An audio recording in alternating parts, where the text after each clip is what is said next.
안녕하세요. 빠르고 정확한 정보를 전해드리는 별표 대한민국 충성 별표입니다. 좋아요, 구독, 알림 설정에 진심으로 감사드립니다. 새해 전날 팔레스타인 가자 지구에서 최소 28명이 사망하며 상황이 더욱 악화되고 있습니다. 이스라엘과 팔레스타인 무장정파 하마스 간의 인질 석방 조건에 대한 의견 차이는 여전히 좁혀지지 않고 있으며 가자 전쟁의 휴전 협상은 더욱 멀어 보입니다.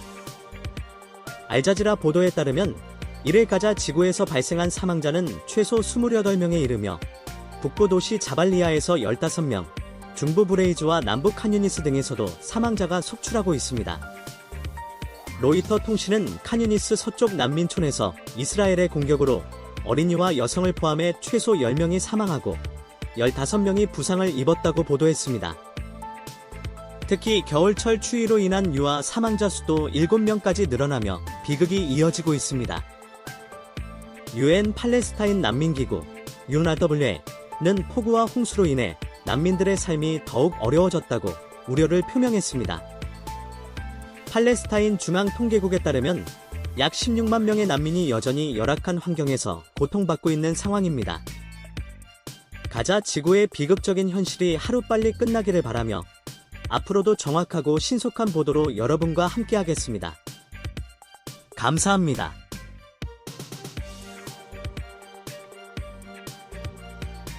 명예 주민이 가자 지구를 떠나 인구가 6% 감소했으며 전체 인구의 절반가량이 18세 미만이라고 밝혔습니다. 가자 지구에서는 2022년 10월 이후 5천여 명이 사망하고 10만 8천여 명이 부상당했으며 이 중 절반 이상이 여성과 어린이입니다.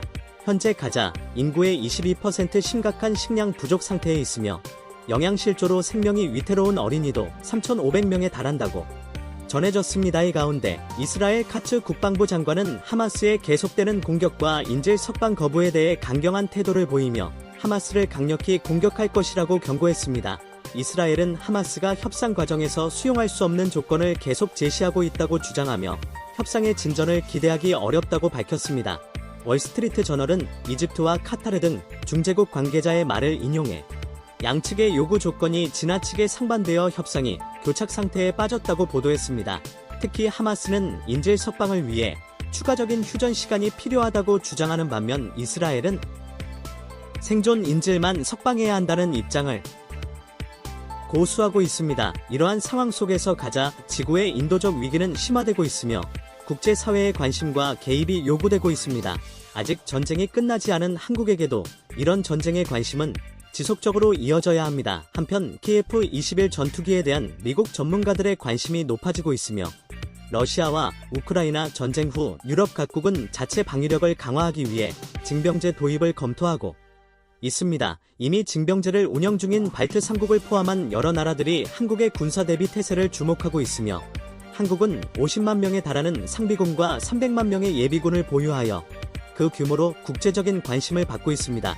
러시아와 우크라이나 간 전쟁에서 포병 전력이 중요한 역할을 한 만큼 한국의 포병 전력과 무기 체계에 대한 국제적 관심도 증가했습니다. KF-21 전투기는 한국 공군의 차세대 주력 전력으로 자리 잡으며 비행 시험 결과와 기술적 성과가 국제적으로 투명하게 공개됨에 따라 한국의 국방 기술력과 신뢰성이 세계적으로 인정받고 있습니다. KF-21은 고각 비행고고도 작전 크루즈, 미사일 장착 등 다양한 전투 임무 수행 능력을 입증하며 일본과 중국에서도 한국의 군사 역량에 대해 주목하고 경계하는 분위기가 감지되고 있습니다. 일반적으로 전투기 보유 대수가 약 300대 수준인 상황에서 한국은 자체 전투기 개발을 통해 200대 이상의 전력을 확보하는 계획을 수립하며 대한민국은 국방 산업의 세계 시장 진출을 목표로 삼고 있습니다. 이러한 전력 증강은 작전 수행 능력과 전술적 우위를 확보하는 데 중요한 역할을 하며 특히 반공 초계 타격 임무와 다양한 작전 환경에 대응할 수 있는 다목적 전투기 보유가 필수적이라는 의견이 제기되고 있습니다.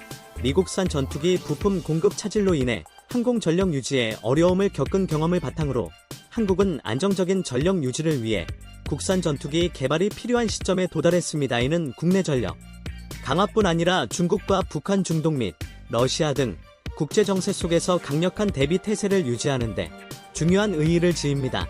독자적인 항공기 개발은 상당한 시간과 비용이 필요한 작업으로 생산 라인의 안정적 운영이 핵심 과제로 떠오르고 있습니다. 특히 현재 대한민국이 개발 중인 KF-21 전투기에 문제가 발생할 경우 이를 수정하는 일이 매우 어렵기 때문에 모든 과정에서 단 한 번의 성공을 이뤄야 하는 도전 과제가 존재합니다. 이러한 이유로 대한민국은 KF-21 전투기 프로젝트의 성공을 위해 현실적이고 단계적인 전략을 채택하며 지속적으로 개발을 개선해 왔습니다. 전투기 개발은 한국과의 첨단 기술력을 상징하는 분야로 대한민국이 항공 선진국으로 도약하는데 필수적인 단계로 평가받고 있습니다. 파-공 개발 경험을 통해 기체 설계의 노하우를 쌓은 대한민국은 KF-21을 통해 차세대 전투기 개발 역량을 구축하며 국방 자주성을 더욱 강화했습니다. 하지만 전투기 개발은 긴 시간이 필요한 과제로 초기에는 많은 비판적인 시각도 존재했습니다. FA-50에서 KF-21로 이어지는 점진적 개발 전략은 현명한 선택으로 평가받았으나 최근 전쟁 위협이 급격히 높아지면서 이러한 단계적 접근이 느리다는 비판도 일부에서 제기되었습니다. 이에 따라 일부 전문가들은 F-35 도입의 필요성을 주장하기도 했습니다. 반대 의견을 가진 이들은 한국이 항공 선진국이 아니라는 점을 적하며 고비용과 긴 개발 기간이 소요되는 전투기 개발 대신 성능이 입증된 미국산 전투기를 구매하는 것이 더 빠르고 경제적이라는 주장을 펼쳤습니다. 그러나 장기적인 관점에서 전투기 개발은 대한민국의 군사적 자립을 위해 반드시 필요한 과업으로 간주되었습니다. 개발 초기에는 예산 부족과 경험 미숙으로 큰 어려움이 있었지만 10년 내에 대부분의 문제를 해결하며 미국의 기술 협력 모델을 참고하여 자체 기술 개발에 성공했습니다. 현재 KF-21 보람의 프로젝트는 국내외에서 주목받으며 대한민국이 유럽의 첨단 무기 수준에 빠르게 근접하고 있다는 평가를 받고 있습니다. 초기에는 KF-21 전투기에 대한 회의적인 시각이 많았으며 특히 공대공 미사일 통합에 어려움을 겪으며 국산 전투기가 시대에 뒤처질 것이라는 비판도 있었습니다. 하지만 대한민국의 기술진은 이러한 비판에도 굴하지 않고 국산 무장을 개발하며 KF-21이 현대 전장에 적합한 전투기로 자리 잡도록 노력했습니다. 이후 미국에서 공대공 미사일 통합 승인이 이루어지면서 KF-21은 미국, 유럽 국산 무장을 모두 장착할 수 있는 높은 호환성을 가진 전투기로 평가받고 있습니다. 한국의 화력 기술력이 빠르게 발전하면서 주변국의 견제가 심화되고 있으며 KF-1 보람의 전투기는 내부 무장창 설계를 통해 국제적으로 주목받고 있으며 무장 탑재와 수납 시스템은 항공기의 설계와 운용에서 중요한 요소로 간주되고 있습니다. 시험 비행 파일럿들은 국산 전투기에 대한 회의적인 시각을 불식시키며 무장 탑재와 수납 정지 과정을 여러 차례 성공적으로 수행했습니다. 이로 인해 와류 현상을 비롯한 다양한 위험 요소를 완벽히 제어하고 랜딩 기어 작동의 안정성까지 입증하며 전투기 엔진의 신뢰성을 보장하는 결과를 얻었습니다. KF-21은 날렵한 중앙 동체와 2000파운드급 대형 유도폭탄을 수용할 수 있는 능력으로 F-35와 비교해도 탁월한 무장 용량을 자랑합니다. 내부 무장창을 공기역학과 무장적재 능력을 동시에 고려해 설계되었으나 공기 흡입구 형태로 인해 랜딩 기어 구성과 내부 공간 확보에서 난관을 겪었습니다. 이러한 문제를 극복하기 위해 KF-111은 이중도어 설계를 채택 비행 중 무장창이 열릴 때 공기 저항을 최소화하는 효율적 방식을 도입했습니다. 중앙 동체 하부에 위치한 내부 무장창을 스텔스 전투기의 필수 요소로 공기 흡입구와 랜딩 기업 위치와의 공간 제약으로 인해 기체 강성에 영향을 줄 수 있습니다. 또한 비행 중 무장창이 열릴 때 발생하는 압력 차이가 전투기 구조에 부담을 줄 수 있지만 KF-21은 이를 성공적으로 극복하며 다양한 무장 장착 가능성을 확대하고 있습니다. KF-21은 고바 등각 비행과 공중 급류를 성공적으로 수행했으며 한국은 무더 시스템과 협력해 중거리 미사일 개발 계획을 추진 중입니다. 이 미사일들은 타우러스 미사일의 사거리를 초과하는 것을 목표로 하며 초기 KF-21 무장으로 항공폭탄과 에이즘-65 매버릭 KPD-350 타우러스 등이 포함되어 지상 타격 능력을 입증하고 있습니다.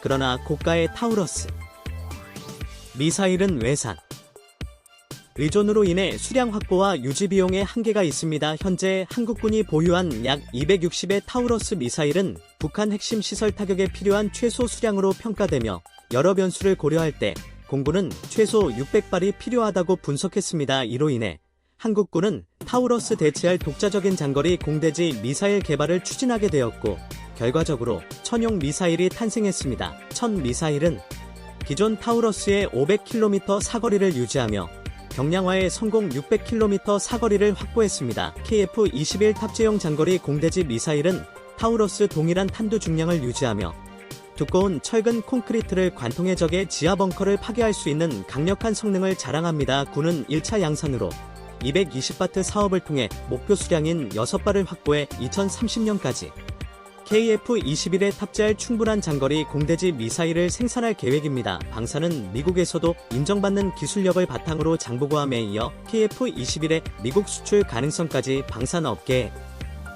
주목을 받고 있습니다. 대한민국의 무기 시스템은 가성비와 효율성을 겸비하며 전 세계 군사 강국들의 주목을 받고 있고 특히 무장 개발 분야에서 두각을 나타내며 기술적 진보를 이루고 있습니다. 대한민국은 이러한 성과를 바탕으로 군사력을 강화하고 동아시아에서 중요한 역할을 수행하는 국가로 자리매김 마련합니다. K산의 해외 진출을 확대하기 위해 정치적 외교만 글로벌 산업 생태계를 통합하여 방산 우방국을 넓혀야 한다는 의견도 제기되고 있습니다. 한국의 방산 성장 가능성은 이미 오래전부터 해외에서 주목받고 있었으며 러시아 전략기술연구소는 지난 15에서 20년간 가장 빠르게 성장한 방산 수출국으로 한국을 꼽았습니다. 이는 경제와 산업의 눈부신 발전 덕분으로 평가되고 있으며 최근 동남아시아, 서남아시아, 중동, 유럽, 남미 등에서 방사 수출 비중이 급증하고 있습니다. 좋은 협상안을 제안해야 할 것으로 보입니다.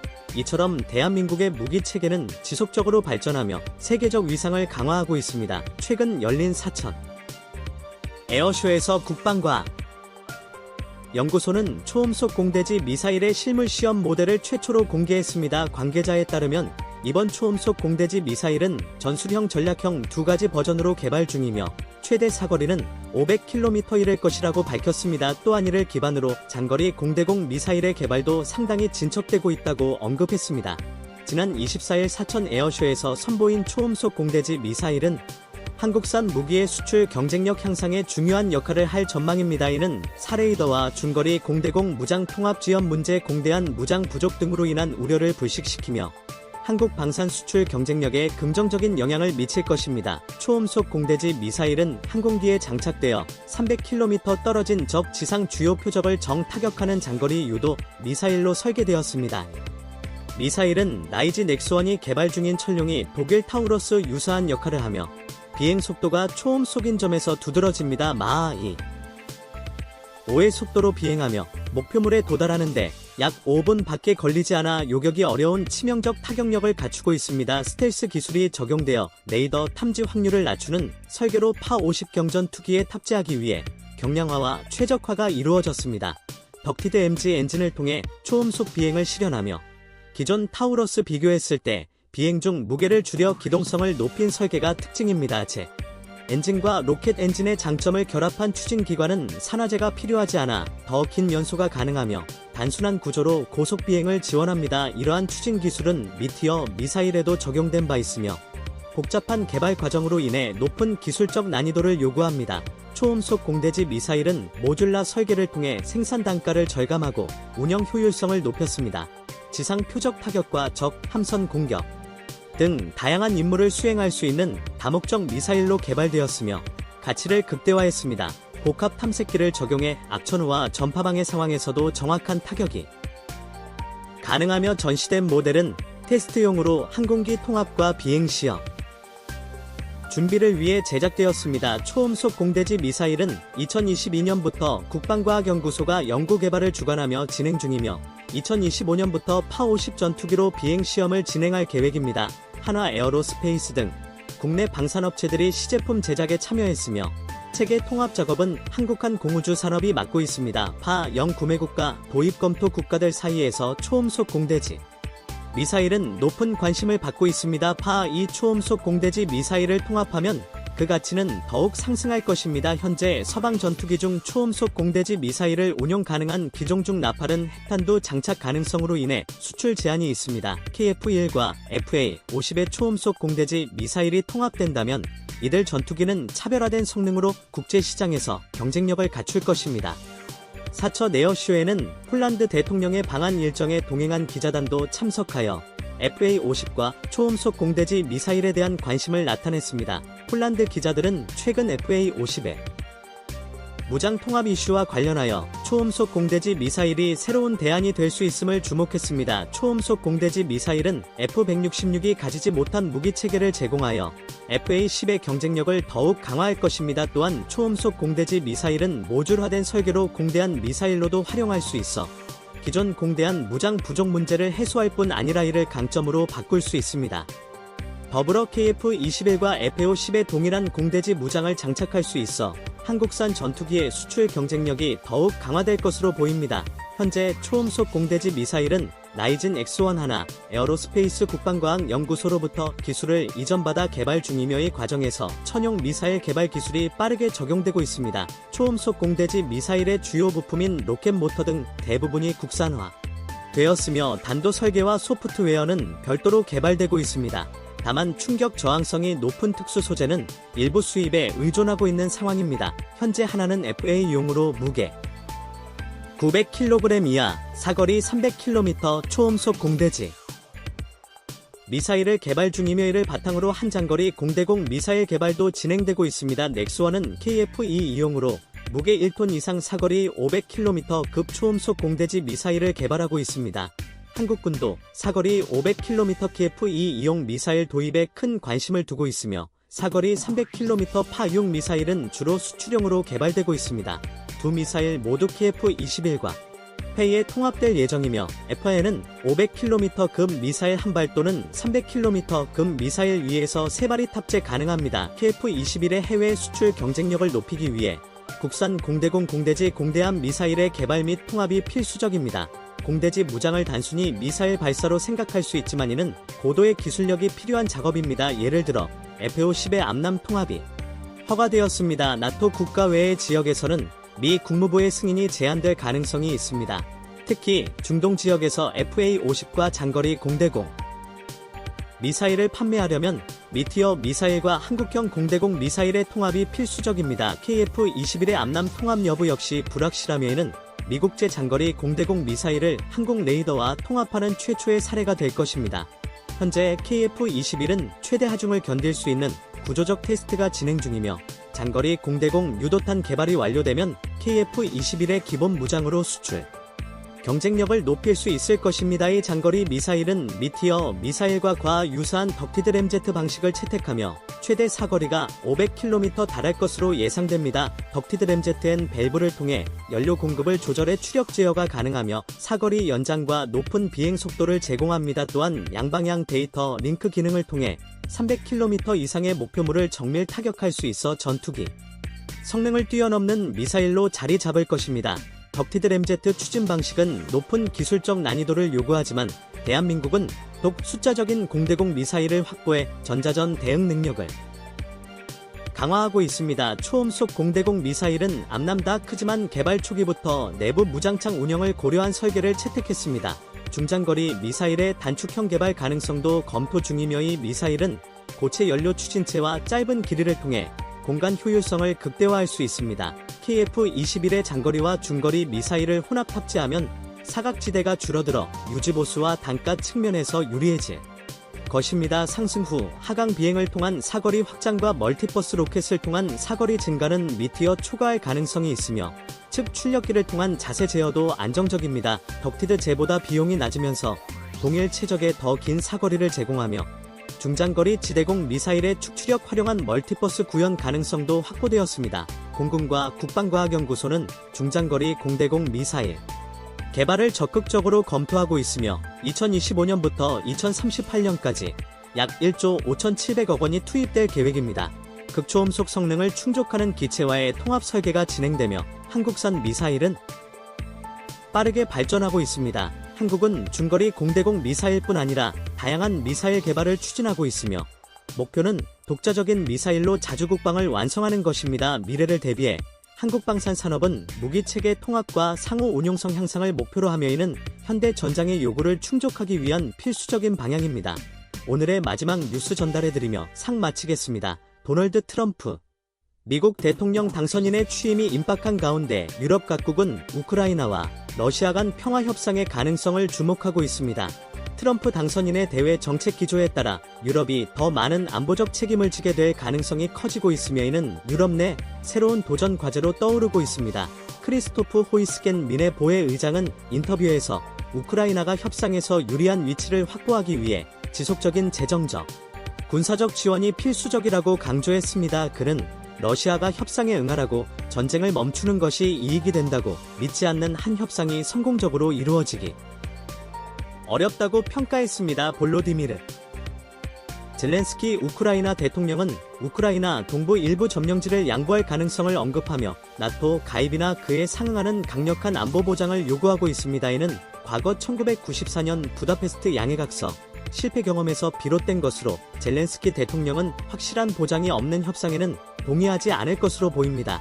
트럼프 당선인은 우크라이나의 나토 가입을 사실상 배제하는 입장을 보이고 있으며 이는 젤렌스키 대통령의 입장과 충돌합니다. 호이스 비긴 의장은 휴전이 이루어지고 안정적인 소통 라인이 형성된다면 나토 가입이 가능할 수도 있지만 현재 전투가 지속되는 상황에서는 어려움이 클 것이라고 전망했습니다. 호이스 이프 의장은 트럼프 당선인이 유럽이 스스로의 안보를 책임져야 한다는 점을 강력히 주장할 것이라고 대답했습니다. 유럽 국가들이 나토 정상회의에 약속한 GDP 대비 2% 국방비 지출 목표를 달성하지 못한 점을 지적하며 유럽이 더 많은 안보 책임을 져야 한다는 트럼프 당선인의 주장은 타당하다고 평가했습니다. 그는 또한 유럽이 러시아와의 국경 방어를 강화해야 미국에 대한 군사적 의존은 여전히 큰 과제로 남아 있습니다. 프랑스가 추진하는 별표 전략적 자율성 별표에 대해서는 긍정적인 평가가 이어지고 있지만 유럽이 독립적으로 안보를 책임질 준비는 아직 충분하지 않다는 지적이 나옵니다. 특히 트럼프 행정부 이후 미국과 네이토 간 관계가 변화를 겪으면서 유럽은 더 강한 자율성을 추구하는 동시에 미국의 관여를 유지하려는 노력을 병행해야 할 것으로 보입니다. 호이스 의장은 유럽의 방위 능력을 강화하며 안보와 자유를 최우선 과제로 삼아야 한다고 강조했습니다. 유럽은 미국과의 전통적 동맹 관계를 유지하면서도 독자적인 안보 역량 강화를 위한 노력을 가속화해야 하는 새로운 국면에 접어들고 있습니다. 지금까지 별표 대한민국 충성 별표이었습니다. 시청해주셔서 감사합니다. 좋아요, 구독, 알림 설정을 해두시면 언제나 신속하고 정확한 국방 소식을 받아보실 수 있습니다. 구독자 여러분, 오늘도 좋은 하루 보내시길 바랍니다.